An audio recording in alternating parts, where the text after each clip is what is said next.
The shimmering facade of the Los Angeles fashion industry has always been a battleground for power, legacy, and matters of the heart, but the impending narrative shift in The Bold and the Beautiful is about to plunge viewers into a realm of unprecedented emotional devastation. For weeks, the atmosphere has been suffocatingly thick with corporate espionage, bitter rivalries, and a relentless tug-of-war over Eric Forster's iconic designs. Katie Logan Spencer and Bill Spencer have been riding the high of a massively successful fashion event, boldly utilizing Eric's unfinished sketches to catapult the Logan brand into the stratosphere. This audacious move has drawn the unyielding fury of Brooke Logan Forster and Ridge Forster, who view the maneuver as nothing short of a disgraceful theft of the Forster legacy. The battle lines have been firmly drawn, creating a toxic environment where every conversation is laced with venom and every glance is a declaration of war. However, no one could have possibly predicted that this relentless corporate blood feud would culminate in a terrifying life-or-death crisis, abruptly shattering the illusions of invincibility that these powerful families have clung to for so long. The generational animosity that has defined the Forster and Spencer dynasties recently found its most volatile vessel in the bitter rivalry between R.J. Forster and Will Spencer. The tension between the two young men has been steadily boiling over, fueled not only by the overarching corporate war, but also by a deeply personal, messy love quadrangle involving Electra Forster and Melissa Dillon. R.J., armed with the arrogant entitlement of being the boss's son, has been relentlessly provoking Will, infuriated by Ridge's refusal to terminate Will's employment at Forster Creations. Will, for his part, has maintained a remarkably stoic composure, consistently reminding RJ that despite his surname, RJ's behavior lacks the true grace of a Forster. But the human body and mind can only withstand so much pressure before the structural integrity begins to fracture, and the toxic cocktail of romantic betrayal, family loyalty, and workplace hostility was rapidly pushing Will toward a devastating breaking point. The catastrophic turning point occurs within the usually pristine and creatively vibrant walls of the Forster Creations design office. The room, typically a sanctuary for artistic expression filled with luxurious fabrics and meticulously drawn sketches, suddenly transforms into an arena of unchecked hostility. R.J. Forster, entirely consumed by his blinding rage over the Logan family's continued exploitation of his grandfather's designs, corners Will in a confrontation that quickly spirals out of control. R.J. launches a merciless verbal assault, hurling accusations of theft, betrayal, and familial disrespect directly at Will. He attacks the integrity of Bill and Katie, framing their successful fashion event not as a triumph of business, but as a parasitic drain on the Forster legacy. The air in the room grows incredibly dense, heavy with the weight of unsaid resentments and the palpable electricity of two young men pushed to the absolute brink of their emotional endurance. Will, attempting to stand his ground against the barrage of insults, tries to defend his parents and their right to the designs Eric had previously promised them. He clenches his jaw, his eyes locked onto RJ's furious gaze, refusing to be intimidated by the psychological warfare being waged against him. The argument escalates into a deafening crescendo of shouting, the echoes of their animosity bouncing off the walls of the design office. But amidst the chaotic exchange of bitter words, a subtle, terrifying shift begins to take hold of Will. The stoic mask he has so carefully maintained begins to slip, not out of emotional defeat, but due to a sudden, overwhelming physiological failure. A blinding, agonizing pain shoots through Will's skull, a sensation so profound and paralyzing that the words die in his throat.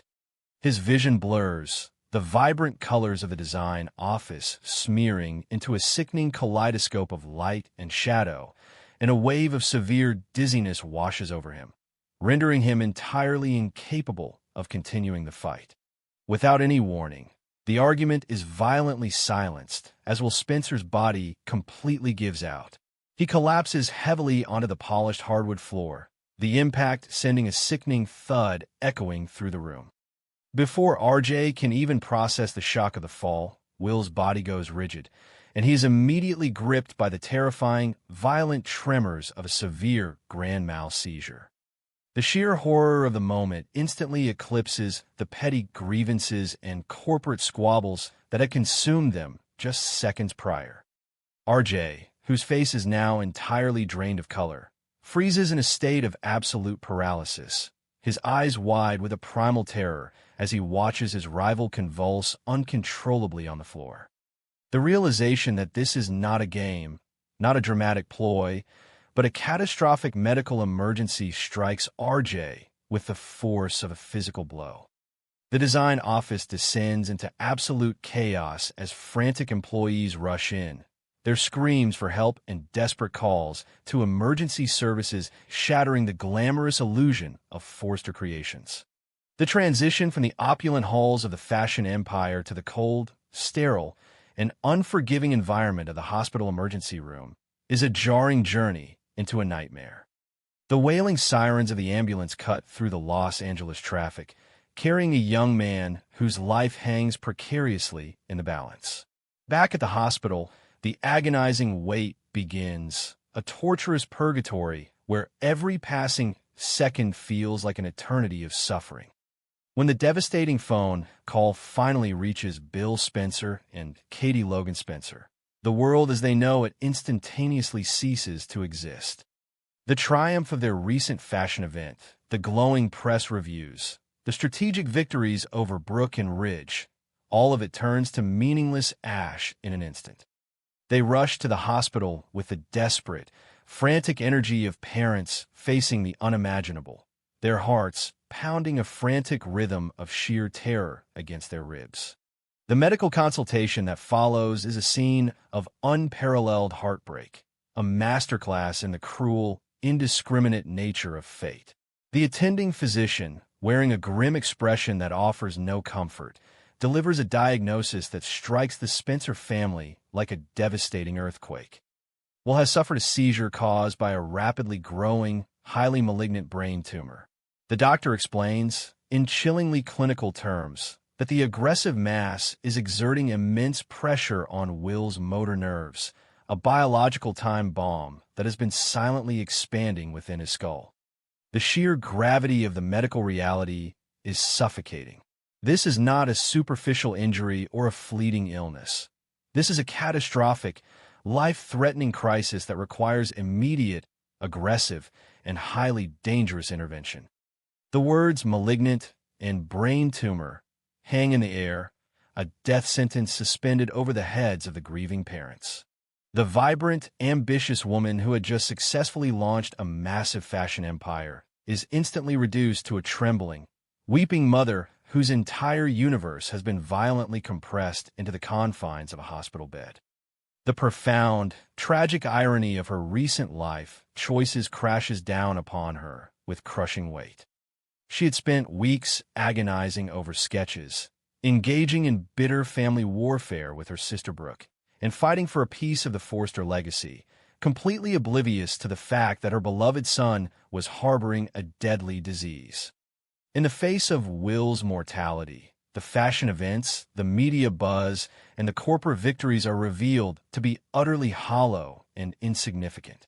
Katie immediately and unequivocally halts all operations of the Logan fashion brand, abandoning the empire she fought so hard to build.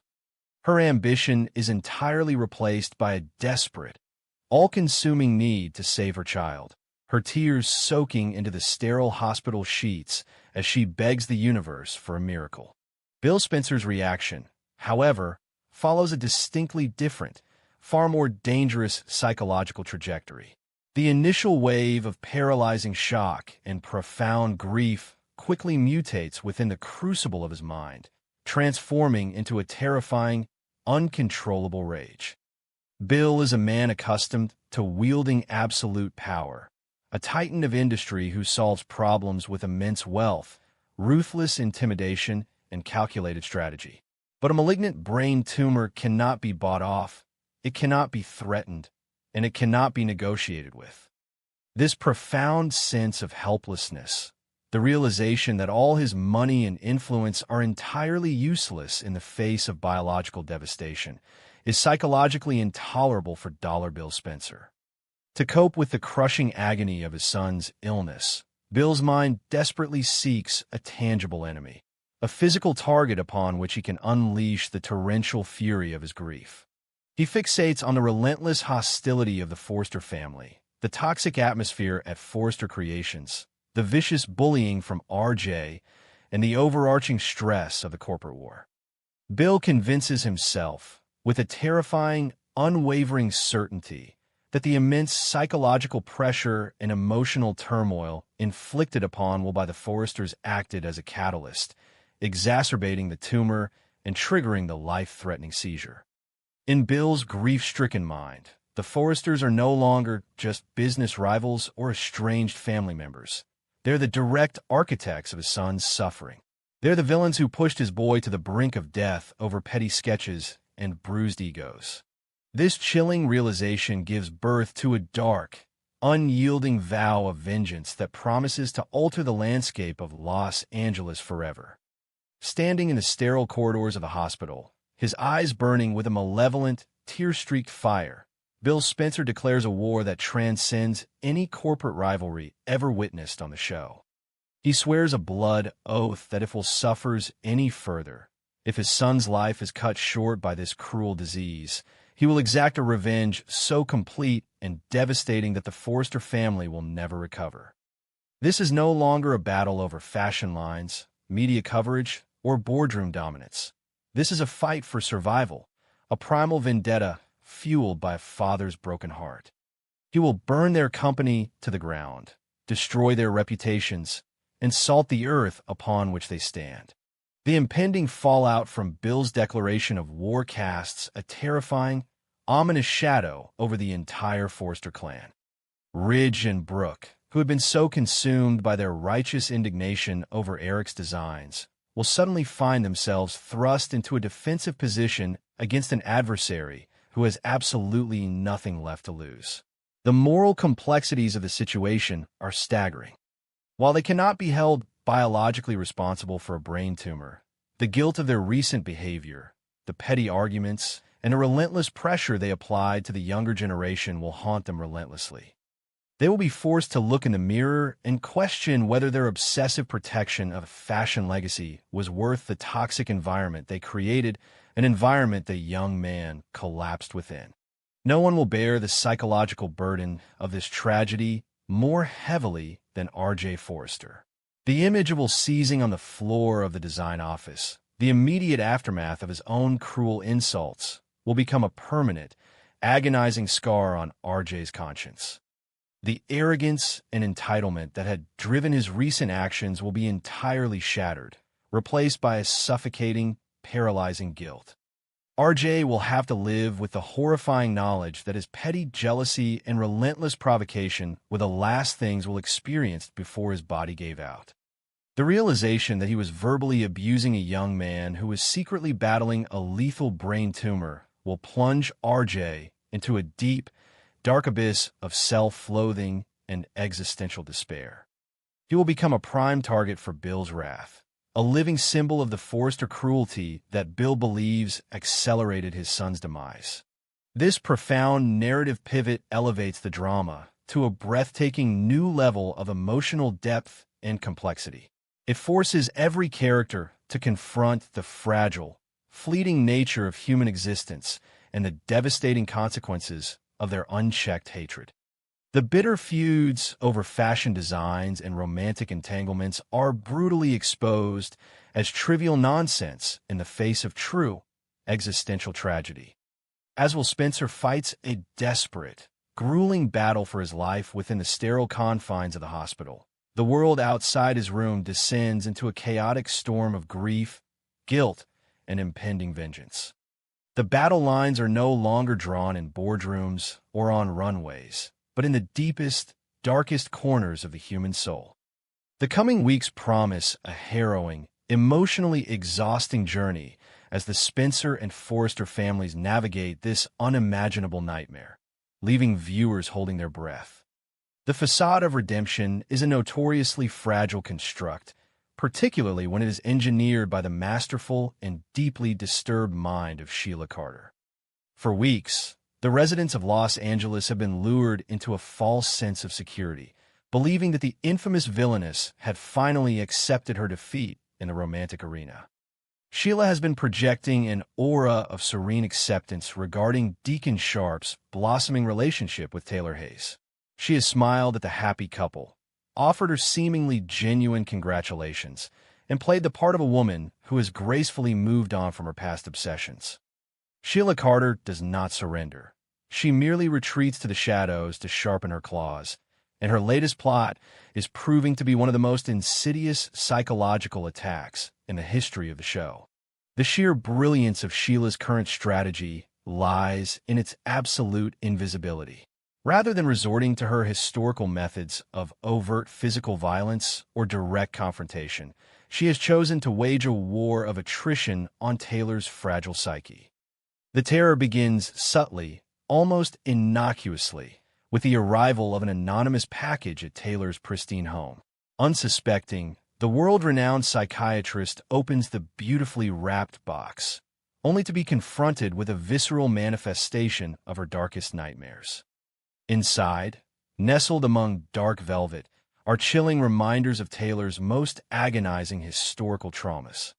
There are distorted, nightmarish photographs of her past mistakes, cryptic messages written in an unsettling, blood-red scrawl, and horrifying mementos that directly reference the times when Taylor's own mental stability was shattered.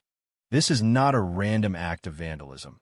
It is a surgically precise strike aimed directly at the foundational pillars of Taylor's sanity. Sheila knows that Taylor's greatest strength is her mind, her ability to analyze and heal the psychological wounds of others. Therefore, to destroy Taylor, Sheila must turn that brilliant mind into a prison. As the anonymous gifts continue to arrive with terrifying regularity, the psychological toll on Taylor becomes profoundly evident. The creeping dread begins to infiltrate her every waking moment, transforming her sanctuary into a house of horrors.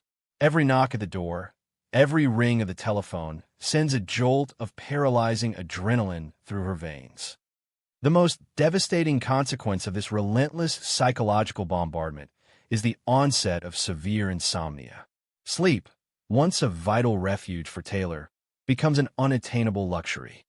When she closes her eyes, the horrifying images from the anonymous packages flash behind her eyelids, accompanied by the echoing whispers of the threatening notes. She spends her nights pacing the hardwood floors of her living room, clutching a cold cup of coffee, her eyes wide and bloodshot as she stares into the impenetrable darkness beyond her windows. The sheer exhaustion strips away her emotional defenses, leaving her raw, vulnerable, and dangerously close to a complete psychological breakdown. In a twist of truly diabolical cruelty, Sheila does not merely watch her victim unravel from afar. She actively inserts herself into the wreckage she is creating. Playing the role of the concerned, supportive good neighbor, Sheila begins to frequently cross paths with Taylor, timing her appearances perfectly to coincide with Taylor's moments of maximum vulnerability. When Taylor is trembling and exhausted, Sheila is there with a sympathetic smile, a soothing voice, and a cup of herbal tea. The audacity of the predator comforting her prey is staggering. Sheila uses these intimate, seemingly supportive interactions to subtly and masterfully gaslight the brilliant psychiatrist. With an expression of feigned innocence, Sheila begins to plant toxic seeds of doubt within Taylor's exhausted mind regarding Deacon's loyalty and love. "Deacon is a wonderful man," Sheila might whisper, her voice dripping with artificial empathy. "But he has always been drawn to chaos, hasn't he? I just worry, Taylor, that someone as fragile as you might not be enough to hold his attention when things get difficult." These carefully constructed sentences are designed to exploit Taylor's deepest insecurities. Deprived of sleep and overwhelmed by the anonymous threats, Taylor's usually sharp analytical skills fail her. Instead of recognizing Sheila's manipulation for what it is, Taylor internalizes the poison. She begins to question every interaction she has with Deacon, searching for hidden meanings in his words and imagined distance in his embrace. The paranoia takes root, wrapping its suffocating vines around her heart and twisting her perception of reality. As Taylor's paranoia escalates, her behavior becomes increasingly erratic and unpredictable. She begins snapping at minor inconveniences, breaking down into sudden, inexplicable fits of tears, and withdrawing from the people who care about her the most. Deacon, who loves Taylor deeply and genuinely wants to build a future with her, finds himself utterly bewildered and deeply concerned by her sudden deterioration.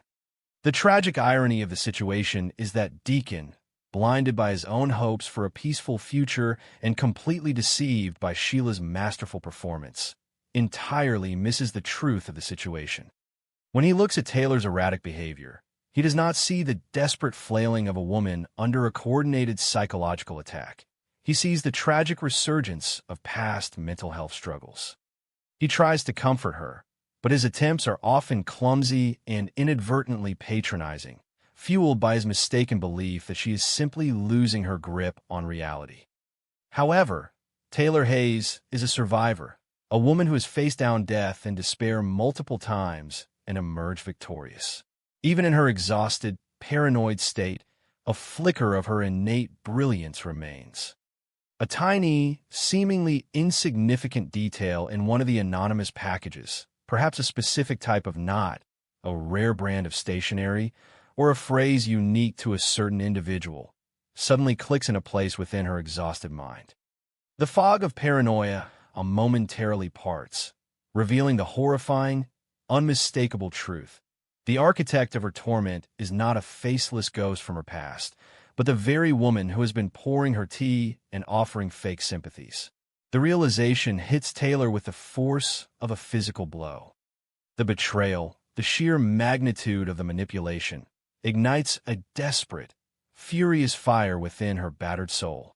Driven by a potent cocktail of exhaustion, terror, and a sudden, blinding rage, Taylor decides that she can no longer be a passive victim in her own destruction.